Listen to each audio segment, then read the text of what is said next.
morning, campers. I'm here at the hurricane shelter, and it's an important day because this was the first shelter that my wife and I visited when we did our first section hike of the AT. We tented down by the creek here, but I slept in the shelter. Last night I was by myself. It's a great shelter, very nicely built.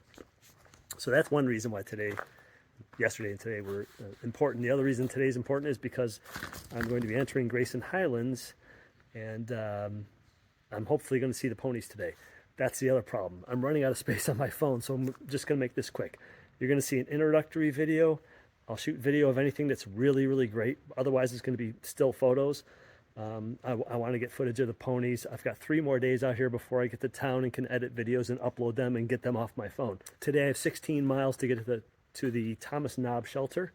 It's 7:30. I'm heading out right now, and it's going to be a tough day. Got some big climbs, especially toward the end. To get up to Thomas Knob shelter, it's like several miles of just constant uphill because it's up there near Mount Rogers.